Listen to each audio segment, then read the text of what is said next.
Hey guys, welcome back to Voice of Rocky. நான் உங்கள் ரோஹித், இது உங்கள் வாய்ஸ் ஆஃப் ரோக்கி. இன்றைக்கி நம்ம என்ன பார்க்க போகிறோம் அப்படின்னா, லோகேஷ் கனகராஜர்லாம் வந்து ப்ரமோஷன் பண்ண படம் எப்படி இருக்கும் அப்படின்னு சொல்லிட்டு நிறைய எக்ஸ்பெக்டேஷனோடு இருந்தது. ஆனால் நிறைய ப்ரோமோஸ்லாம் வெளியிட்டு அந்த எக்ஸ்பெக்டேஷனை இவங்களே குறைச்சிக்கிட்டாங்க. ஸோ அந்த எக்ஸ்பெக்டேஷனை மீட் பண்ணியிருக்கா இல்லை அதுக்கு பக்கத்தாலேயே அதை வந்திருக்குதா அப்படின்றத நம்ம இந்த ஸ்டோரி மூலிமா தெரிஞ்சுக்கலாம். ஸோ மறக்காமல் வீடியோ ஃபுல்லாக பாருங்கள். நம்ம எப்போவுமே சொல்கிறது தான், இந்த வீடியோ பிடிச்சிருந்ததுன்னா மறக்காமல் கமெண்ட்டில் லீவ் பண்ணிவிட்டு போங்க. ஏதாவது இம்ப்ரூவ்மெண்ட்னாலும் சொல்லுங்கள், குறையினாலும் சொல்லுங்கள். ஸ்ட்ரைட்டாக வீடியோக்குள்ளே போயிடுமா?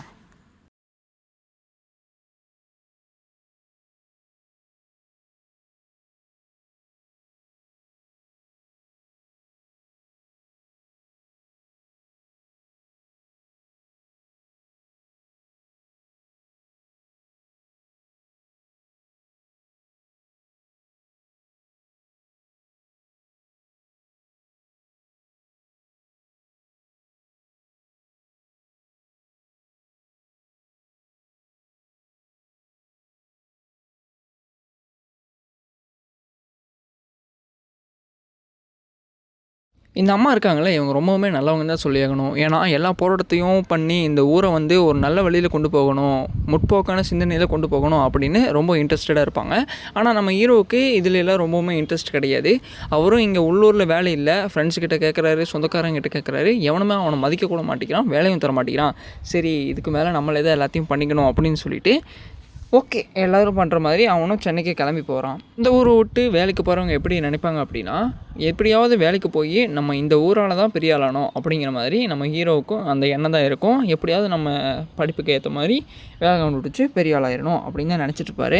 ஆனால் அவர் படித்த படிப்புக்கு அவருக்கு ஏற்ற வேலை அப்படிங்கிறது கிடைக்கவே இல்லை. கடைசியில் அவருக்கு என்ன பண்ணுறாரு அப்படின்னா, கிடைச்ச வேலையை பிடிச்ச மாதிரி செஞ்சிட்ருக்கிறாப்புல. அப்போ தான் ஒரு விஷயத்தை நோட் பண்ணுறாரு. அவரோட வயசில் இருக்கிறவங்க எல்லாருமே ஃப்ரெண்டு அது இதுன்னு சொல்லிட்டு பாய் பெஸ்டி, பிஎல் பெஸ்டி, லவ்வரு அப்படின்னு சொல்லிட்டு அது இதுன்னு பண்ணிகிட்ருக்க, நம்ம ஹீரோ மட்டும் இது வரைக்கும் நான் ஒரு பொண்ணு முன்னாடி கூட நின்று பேசினது இல்லையே, எந்த பொண்ணையும் ஏறெடுத்து கூட பார்த்ததில்ல, அந்த பொண்ணுங்களும் என்னை பார்த்ததில்ல அப்படிங்கிற மாதிரி யோசிச்சுட்டு வந்துட்டுருக்காரு.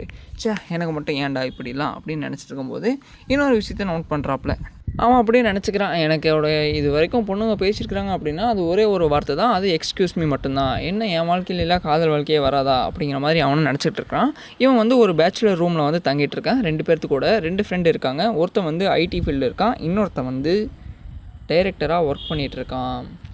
ஸோ இவங்ககிட்டலாம் புலம்பிட்டுருக்கான், எனக்கெல்லாம் லக்கே இல்லைடா, நான் தான் இருக்கிறதே ரொம்ப அன்லக்கியான பர்சன், என்னையெல்லாம் யாருமே லவ் பண்ணதில்லை, பாயசினதும் இல்லை அப்படிங்கிற மாதிரி பேசிகிட்டு இருக்கும்போது அடுத்த நாள் எப்போ போல் போயிட்டுருக்காரு. அப்போ தான் அவங்களோட லைஃப்பில் வந்து ஒரு புது கேரக்டர் உள்ளே வராங்க. இந்த படத்துலேயும் புது கேரக்டர்னு சொல்லணும், இந்த கதையவே மாற்றி எழுத போகிறாங்க. இவங்க தான் நம்ம ஹீரோயின் விஜயலட்சுமி. இவங்க 2 பேருமே ஒரே ஆஃபீஸில் தான் இருக்கிறாங்க. கிட்டத்தட்ட இவங்களுக்கு பார்த்திங்கன்னா ஒரு 7 வருஷம் ஏஜ் டிஃப்ரென்ஸாக இருக்குது. ஸோ இப்படி போயிட்டுருக்கும்போது இவங்க முதல்ல வந்து பேசிக்கிறாங்க. ஹீரோவுக்கெல்லாம் ஒரே ஆனந்தம், என்னடா நம்மக்கிட்ட எல்லாம் யாராவது வந்து பேசுவாங்களா அப்படின்னு நினச்சிக்கிட்டு இருந்தோம், இவங்க வந்து இவ்வளோ சகஜமாக பேசுகிறாங்களே அப்படின்னு சொல்லிட்டு இவருக்கு ஒரு ஆனந்தம். அதுக்கப்புறம் இவங்களுக்குள்ள அந்த ஒரு பாண்ட் அப்படின்றது க்ரியேட் ஆகுது. அதுக்கப்புறம் கொஞ்ச நாள் கழித்து அந்த நட்பு அப்படிங்கிறது ரொம்பவுமே அதிகமாகிட்டே போகுது அப்படின்னு தான் சொல்லி ஆகணும். அதுக்கப்புறம் எப்போவுமே நம்ம ஹீரோ பார்த்திங்கன்னா இந்த பொண்ணை ஒரு ஃப்ரெண்டாக பார்த்ததே இல்லை, அதே மாதிரி அந்த பொண்ணு லவ்வராக பார்த்ததே கிடையாது. இந்த மாதிரி பார்த்துட்ருக்கிறவங்க என்ன நினைப்பாங்க, எப்படியாவது லவ் பண்ண வச்சிடணும், இல்லைனா கல்யாணம் பண்ணிக்கணும் அப்படின்னு தான் நினைப்பாங்க. அதே மாதிரி நம்ம ஹீரோவும் இவங்கள கல்யாணம் பண்ணிக்கணும் அப்படின்னு நினைக்கிறாரு. நான் லவ் பண்ணுறேன்னு சொல்லி அந்த பொண்ணு கூட இருக்கிற ஃப்ரெண்ட்ஷிப்பும் எனக்கு கிடைக்கலைன்னா அது ரொம்பவுமே ஒரு மாதிரி டிப்ரெஷனில் போயிடும்ல. அதனால் அவன் அந்த லவ்வை கூட எக்ஸ்ப்ரெஸ் பண்ணாமையே இருக்கிறான். இப்படியே போயிட்டுருக்கும்போது ஒரு நாள் அந்த பிள்ளையே ஃபோன் பண்ணி, இந்த மாதிரி எனக்கு ரொம்பவுமே டிப்ரெஷனாக இருக்குது, நீ பீச்சுக்கு கிளம்பி வா அப்படின்னு சொல்ல நம்ம ஹீரோவும் கிளம்பி போகிறான். பீச்சுக்கெல்லாம் போயிட்டாங்க. 2 பேரும் பக்கத்தில் உட்காந்துருக்குறாங்க. அப்புறம் அந்த அக்கா புலம்புறாங்க, இந்த மாதிரி எங்கள் அம்மா வந்து டெய்லியும் திட்டிகிட்டே கிடக்குறாங்க, அவங்களுக்கு என் மேலே நம்பிக்கையே கிடையாது, படின்னு சொல்லிகிட்டு இருக்கிறாங்க. அவங்க சொல்கிற சொல்லில் எனக்கு ஒரு மாதிரி ஜுரமெல்லாம் வருது அப்படின்ற மாதிரி சொல்கிறாங்க. அதை நம்ம ஹீரோ வந்து நம்பலை, என்னென்ன சொல்கிறான் பாருங்க அப்படிங்கிற மாதிரி தான் அவன் யோசிச்சுட்ருக்கான். அப்போ நீ இன்னுமா நம்பலை அப்படின்னு சொல்லி அவனோட கையை பிடிச்சி செக் பண்ணி பார்க்குறாங்க. அப்போ கூட அவனுக்கு காய்ச்சல் அடிக்கிற மாதிரிலாம் ஒன்றும் தெரியல. இருந்தாலும் அவன் தலையாட்டுறான், ஏன்னா ஆட்டித்தான் ஆகணும் அப்படிங்கிற மாதிரி அவனும் தலையாட்டிட்டான். ஓகே அப்படிங்கிற மாதிரி அவனும் சொல்லிடுறான். அதுக்கப்புறம் அந்த விஜயலட்சுமியே சொல்கிறா வரான், ஏன்டா ஒரு பொண்ணு சாயங்கால டைமில் பீச்சுக்கு கூப்பிட்டு உங்கள் கையோட கோர்த்து பேசிகிட்ருக்கா, அவரோட ஃபீலிங்ஸ் எல்லாம் ஷேர் பண்ணுறா, அப்படிங்கும்போது அவனை லவ் பண்ணுறான்னு உனக்கே நீயே புரிஞ்சுக்க வேண்டாமா அப்படிங்கிற மாதிரி அவரோட காதலை வந்து எக்ஸ்ப்ரெஸ் பண்ண ட்ரை பண்ணுறா. சரி அதெல்லாம் இருக்கட்டும், நான் வந்து உன்னை லவ் பண்ணுறேன் அப்படின்ற மாதிரி அந்த அக்காவும் ப்ரப்போஸ் பண்ணிடுறாங்க. இத்தனை நாள் இவங்களோட உறவு வந்து நட்புறவாக இருந்தது, இன்றைக்கி காதல் உறவாக மாறிடுச்சு. இந்த அக்காவுக்கு முதல்லயே தெரியும் இவன் நம்மளை தான் லவ் பண்ணுற மாதிரி தான் எல்லாம் பண்ணிகிட்ருக்கான். ஸோ ப்ரப்போஸ் பண்ணால் கரெக்டாக இருக்கும் அப்படிங்கிற மாதிரி நினச்சி அந்த அக்காவும் ப்ரப்போஸ் பண்ணிட்டாங்க. அதே மாதிரி ரொம்ப நாளாக நம்ம ஹீரோவும் இதை தான் சொல்லணும்னு எதிர்பார்த்துட்டே இருந்தார். எங்கேயோ அவரோட ஃப்ரெண்ட்ஷிப் வந்து பாதிச்சிருமோ அப்படின்னு சொல்லிட்டு பயந்துக்கிட்டே இருந்தார். இன்றைக்கி அதுக்கெல்லாம் ஒரு தடை உண்டாயிருச்சு. நம்ம ஹீரோக்குன்னா ஒரே சந்தோஷம், அப்படியே சந்தோஷத்தில் மிதந்துக்கிட்டே இருக்கிறாரு. இப்படியெல்லாம் இருக்கும்போது டெய்லியும் பேசுவாங்கள்ல, நைட்டெல்லாம் பேசுனதுக்கப்புறம் நம்ம ஹீரோ வந்துட்டு ஒன்று யோசிச்சு பார்ப்பாராம். ஏன்னா நம்ம சென்னைக்கு வரும்போது நமக்கு வயசு வந்து 29 வயசில் யாரெல்லாம் இப்படியெல்லாம் இருப்பாங்களான்னு நம்ம நிறையா யோசிச்சுக்கிட்டு இருந்தோம். நமக்குன்னு ஒரு ஐடென்டிட்டி இல்லைன்னு யோசித்தோம். இப்போது நமக்குன்னு ஒரு ஐடென்டிட்டியாகவே கிடைச்சது இந்த விஜயலட்சுமி தான். என்னன்னாலும் இவளை மட்டும் விட்டுறக்கூடாது அப்படின்ற மாதிரியும், எல்லாரும் போலையும் நானும் ஒரு பொண்ணுக்கிட்ட பேசுகிறேன், நானும் ஒரு பொண்ணுக்கிட்ட கடலை போடுறேன் அப்படின்னுலாம் யோசிச்சுட்டு இருக்கான். இத்தனை நாள் நான் தான் என்னை ரொம்ப அன்லக்கின்னு நினச்சிட்டு இருந்தேன், ஆனால் நான் தான் இருக்கிறதுலே ரொம்ப லக்கி மேன் அப்படிங்கிற மாதிரியெல்லாம் நம்ம ஹீரோ வந்துட்டு நினச்சிக்கிட்டு இருக்காங்க. சரி, அதுக்கு அடுத்த நாள் வந்துடுது. அடுத்த நாள் இவங்க 2 பேரும் ஆஃபீஸ் போகிறாங்க. ஆஃபீஸ் போன உடனே அங்கே கரண்ட் இல்லை அப்படின்ற மாதிரி சொல்லிடுறாங்க. இவங்க 2 பேர்த்துக்கும் ரொம்ப நாள் ஒரு ஆசை இருந்திருக்குது. என்ன அப்படின்னா, இவங்க பஸ்ஸில் போகணும் அப்படின்னு சொல்லிட்டு பஸ்ஸுக்கு போகிறதுக்கு ரெடி ஆகுறாங்க. இவங்க சொன்ன மாதிரியே பஸ்ஸுலேயும் போகிறாங்க, பைக்கில் இல்லாமல். அப்படி பஸ்ஸில் போகும்போது தான் அந்த அக்கா வந்து இவங்ககிட்ட ஒன்று கேட்குது. இவங்க பஸ்ஸில் போயிட்டுருக்கும்போது தான் ஹீரோனி வந்து ஒன்று கேட்குறாங்க. ஏன் உனக்கு வந்து என்ன இவ்வளோ பிடிச்சிருக்குது அப்படிங்கிற மாதிரி கேட்குறாங்க. அதுக்கு நம்ம ஹீரோ இருந்துக்கிட்டு, எனக்கு தெரியலையே, ஒன்றுமே தெரியல, ஏன் பிடிச்சிருக்குன்னே ஒன்றுமே புரியலையே அப்படிங்கிற மாதிரி சொல்கிறான். அந்த அக்காவே ஆப்ஷன் வேறு கொடுக்குறாங்க, என்னோடய சிரிப்பா இல்லை என்னோடய அழகா அப்படிங்கிற மாதிரி நிறைய கொடுக்குறாங்க. இல்லை எனக்கு எதுவுமே தெரியல, ஏன் பிடிச்சிருக்குன்னே தெரியல அப்படிங்கிற மாதிரி அவன் மழுப்பிகிட்ருக்கான். தெரியல அப்படின்னு சொல்லிட்டு இவனும் மழுப்பிகிட்டே இருக்கான். அதே மாதிரி தான் சத்யா எனக்கும் இருந்தது அப்படின்னு சொல்லி அந்த அக்காவும் சொல்லுது. இவங்களோட லவ் பார்த்திங்கன்னா ஒவ்வொரு ஸ்டேஜையும் தாண்டி போய்கிட்டே இருக்குது. அதுக்கப்புறம் ஒரே பீச்சுக்கு போகிறது, 2 பேரும் ஒன்றாவே சாப்பிட போகிறது, அங்கே போகிறது இங்கே போகிறதுன்னு சொல்லிட்டு ஆஃபீஸ்லாம் ஒரே குஜாலாக இருக்கிறாங்க. இப்படியெல்லாம் நல்லா போயிட்டுருக்கும்போது தான் அவனுக்கும் ஒரு ஃபோன் கால் வருது. ஹீரோவோட ஃபோன் காலுக்கு ஹீரோவோட ஊர்லேருந்து கால் பண்ணுறாங்க. அதாவது ஹீரோவோட அம்மானால் ரொம்பவுமே முடியல அப்படிங்கிற மாதிரி கால் பண்ணியிருக்கிறாங்க. அந்த டென்ஷனில் இவன் விஜயலட்சுமியோட ஃபோன் கால்ஸை அட்டனே பண்ணலை. அதனால் விஜயலட்சுமிக்கு வந்து ரொம்பவுமே பயமாயிருச்சு. ஏன்னா கால் அட்டன் பண்ணல அப்படின்னு சொன்னால் ஒரு மாதிரி இருக்கும்ல. அதனால் இவன் ஊருக்கு கிளம்புறதுக்கு ஒரு பஸ் ஸ்டாண்டில் போய் இருக்கான். அந்த பஸ் ஸ்டாண்ட்லேயே அந்த அக்காவும் போய் நிற்கிது. ஏன் நானும் வரட்டா அத்தையை பார்க்குறதுக்கு அப்படின்னு சொல்ல, இல்லை நான் போய் மேனேஜ் பண்ணிவிட்டு வந்துடுறேன் அப்படின்னு இவன் சொல்லிடுறான். ஹீரோவும் ஹீரோவோட அம்மாவும் பேசிக்கிறது இல்லை. இதுக்கு ஒரு சின்ன காரணம் என்ன அப்படின்னா, அந்த ஊரில் எம்எல்ஏ இருக்கிறான்ல, எம்எல்ஏவோட பையன் வந்து மகேந்திரன். அந்த மகேந்திரனோட காலில் வந்து இவன் வந்து உளுந்துருவான். எதுக்கு, இவங்க அம்மா வந்து ஏதோ நிலத்தகராறு ஏற்று வச்சுருப்பாங்க போல். அப்போ வந்து நம்ம ஹீரோ வந்து காலில் விழுந்துருவான். அதுக்கு முன்னாடி அவங்க அம்மா சொல்லியிருப்பாங்க, நீ சப்போஸ் அவன் காலில் விழுந்த அப்படின்னா நீ என் பையனே இல்லை அப்படிங்கிற மாதிரி அவங்க சொல்லிடுவாங்க. இந்த பிரச்சனையை பெருசாக்கக்கூடாது அப்படின்றதுக்காக நம்ம ஹீரோவும் அவங்களோட காலில் விழுந்துருவான். அதனால் அவங்க அம்மாவும் அவங்களோட பேசுகிறது இல்லை. பசங்களுக்கு எப்போவுமே அந்த ஈகோ இருக்க தான் செய்யுது. அவங்க யாராக இருந்தாலும் சரி, எப்படிடா பேசுகிறது அப்படின்னு யோசிச்சுட்டு இருக்கும்போது கரெக்டாக விஜயலட்சுமி வந்து அவங்க ஊருக்கு போகும்போது ஒரு விஷயத்த சொல்கிறாங்க. இவ்வளோ நாள் நீ பேசாமல் இருந்தாலும் சரி, இப்போ போய் பேசு, அவங்க ரொம்ப முடியாமல் இருக்கிறாங்கல்ல, நீ பேசினா கொஞ்சம் தெம்பாக இருக்கும் அப்படிங்கிற மாதிரி இவங்களும் சொல்லி அனுப்புகிறாங்க. அவனும் சரி அப்படின்னு தலையாட்டிகிட்டே போகிறான். இவனும் பஸ் ஏறி கிளம்பிட்டான்.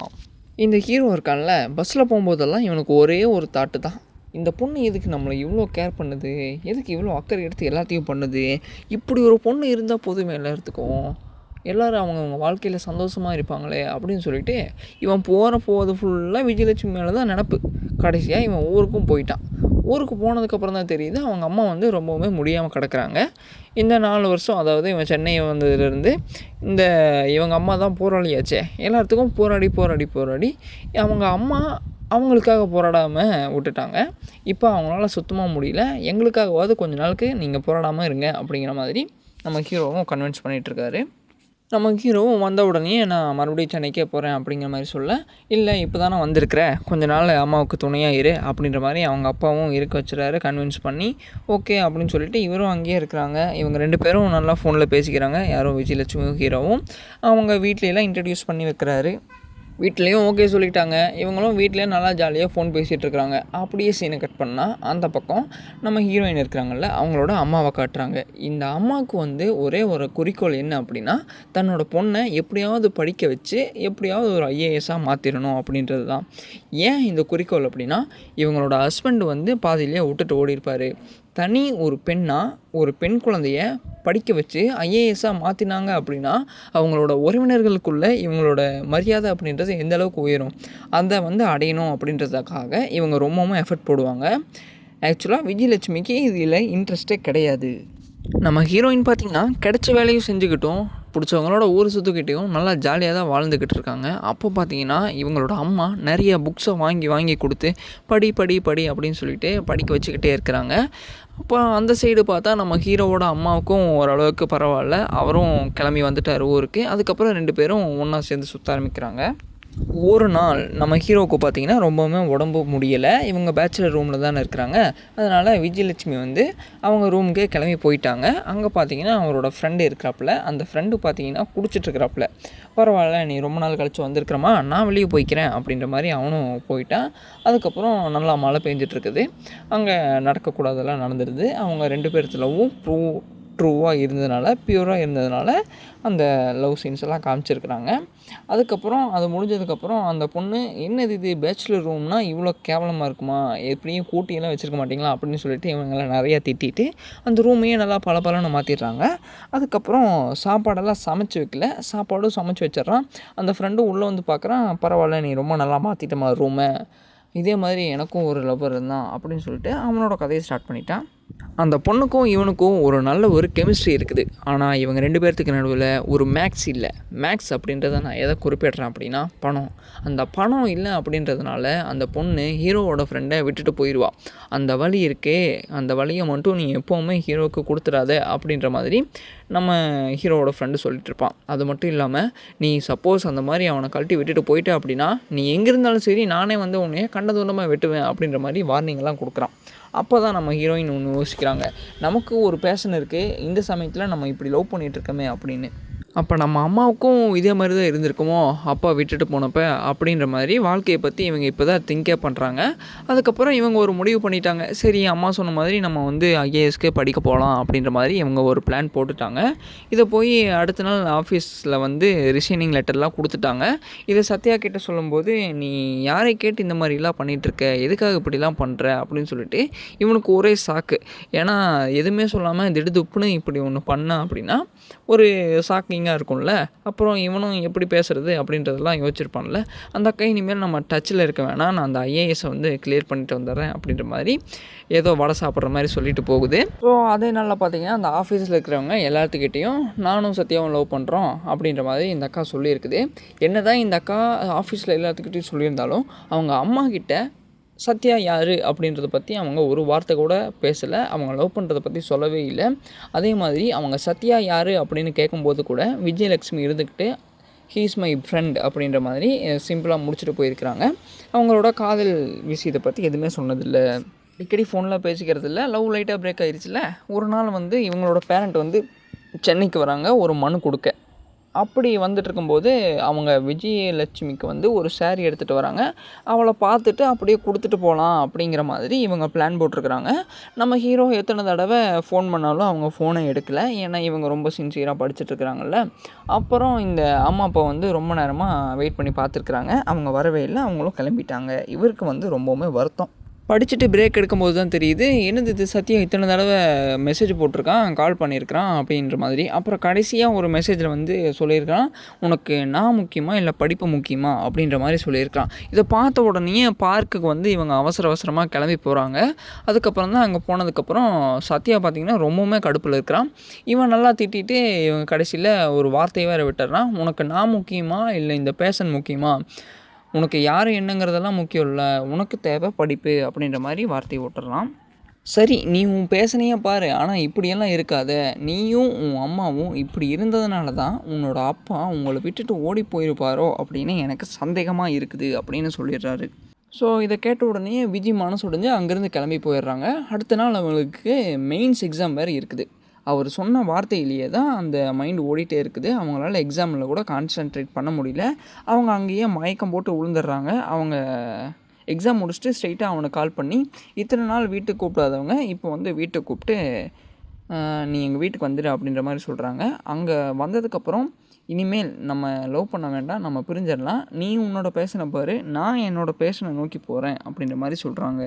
ஸோ எப்பப்போலாம் ஹீரோ வந்து ஹீரோயினை பார்க்க போகிறாங்களோ அவங்களுக்கு வந்து ஒரு சின்னதாக ஒரு கிஃப்ட்டு வாங்கிட்டு போவான். ரொம்ப காஸ்ட்லியாக இல்லைனா கூட சின்னதாக வாங்கிட்டு போவான். அவங்களும் அவ்வளோக்கா கிஃப்ட்டெல்லாம் எதுவும் கேட்க மாட்டாங்க. ஆனால் இந்த தடவை அவங்க வந்து ஒரு விருப்பப்பட்டு ஒன்று கேட்குறாங்க. எனக்கு வந்து என்னோடய கோலை நோக்கி நான் முன்னேறணும், அதுக்கு நான் அவங்க கூட இருக்கக்கூடாது அப்படின்ற மாதிரி சொன்னதுனால, நம்ம பிரிஞ்சிடலாம் அப்படின்னு சொன்னதுனால ஓகே ரெஸ்பெக்ட் கொடுத்து அவனும் பிரிஞ்சிடலாம் அப்படிங்கிற மாதிரி பிரிஞ்சுட்டாங்க. அப்புறம் கொஞ்சம் மாதம் கழித்து காட்டுறாங்க. கொஞ்ச நாள் கழித்து பார்க்கும்போது இந்த முதல்ல இருந்த சத்யாவே இல்லை. ஏன்னா விஜயலட்சுமி விட்டுட்டு போனதுனால இவர் ரொம்பவுமே தாடியெல்லாம் வளர்த்துக்கிட்டு அவரோட ஊருக்கே போய் நிறையா தண்ணி போட்டு அடி தடி வெட்டு குத்து அப்படின்னு சொல்லிட்டு ரொம்பவுமே ஒரு டிஃப்ரெண்ட்டான ஆளாக இருக்கிறான்.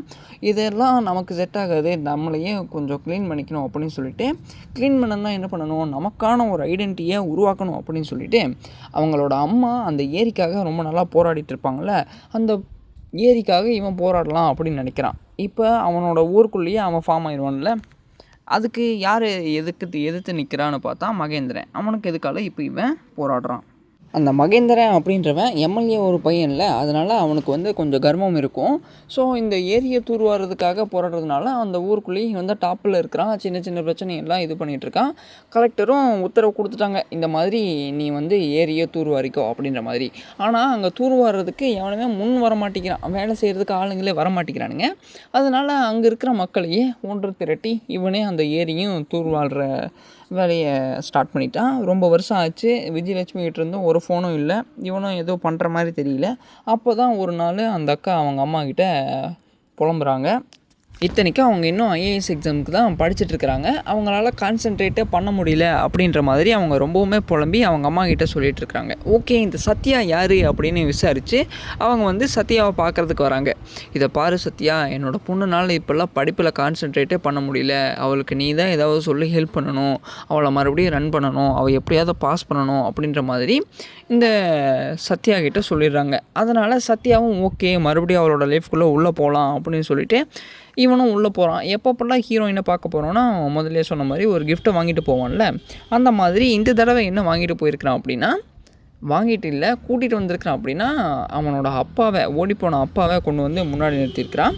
ஸோ அவன் வந்து அதாவது விஜய் வந்து ரொம்பவுமே ஃபீல் பண்ணுறான். உன்னை நான் வந்து மிஸ் பண்ணியிருக்கக்கூடாது, ரொம்பவுமே சாரி அப்படின்னு சொல்லிட்டு. ஓகே, உன்னோட அம்மா சொன்ன வார்த்தைக்காக தான் நான் வந்தேன், உன்னோட அம்மா உன் மேலே நிறைய நம்பிக்கை வச்சுருக்குறாங்க, அந்த நம்பிக்கைக்காக நீ நல்லா படி அப்படின்ற மாதிரி சொல்லிடுறான். அதுக்கப்புறம் இவனும் அங்கேருந்து வந்துடுறான். இவன் அந்த ஏரியை தூர்வாரிட்டான்ல, அதனால் அந்த ஊருக்குள்ளே இவனுக்கு ஒரு நல்ல ஐடென்டிட்டி வந்து உருவாகிடுது. சின்ன சின்ன வேலைகளெல்லாம் இவன் தான் எடுத்து பண்ணிகிட்ருக்கான். கிட்டத்தட்ட அந்த ஊரையே இவன் தான் வழி நடத்திட்டு வந்துட்டுருக்கான். இப்படியே போயிட்டுருக்கும்போது அந்த அக்காவும் இந்த ஐஏஎஸ் எக்ஸாமை வந்து பாஸ் பண்ணிட்டாங்க. இதுக்கெல்லாம் காரணம் நம்ம சத்யா தான் அப்படின்னு சொல்லிட்டு அவனுக்கு ஃபோன் பண்ணி பேசலாம் அப்படின்னு சொல்லிட்டு இவங்க 2 பேருமே பேசனில் சக்ஸஸ் பண்ணிட்டாங்க. இவனுக்கான ஐடென்டிட்டியும் கிடச்சிருச்சு, ஐஏஎஸ் வேலையும் இவளுக்கு கிடச்சிருச்சு. ஓகே சேர்ந்துடலான்னு சொல்லிட்டு இவங்க 2 பேரும் சேர்ந்து இந்த படத்தை முடிச்சிடுறாங்க. ஸோ இந்த படம் கேட்குறதுக்கு நல்லா தான் இருக்குது அப்படின்ற மாதிரி சொல்லியிருந்தாலும் நிறைய பேர் ஸ்க்ரீன் பிளேலாம் நிறையா மொக்க பண்ணிட்டாங்க அப்படின்னு நிறைய பேர் கழுவி ஊற்றிருந்தாங்க. இந்த மாதிரி நீங்கள் ஒரு 15 மினிட்ஸ் 16 மினிட்ஸில் ஒரு மூவி ரிவ்யூ பார்க்கணும் அப்படின்னா மறக்காமல் வாய்ஸ் ஆஃப் ரோக்கியை சப்ஸ்கிரைப் பண்ணி பெல் ஐக்கானை கிளிக் பண்ணிடுங்க.